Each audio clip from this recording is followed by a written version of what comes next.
Hi guys, welcome back to my channel. అయితే చైత్ర మీద water పని చేయబోతున్నాం. పైన అయితే స్వీటీ ఉంది.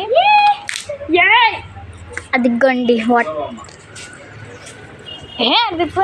చైత్ర ఏంటిది? అప్పుడు నాకు ముందే పోసేస్తా.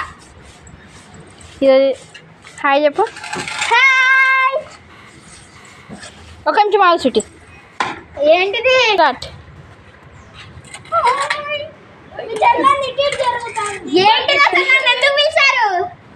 ఏం లే వాటర్ పోతే పోతున్నా అలా ఇట్లా పోతే పోతే బకెట్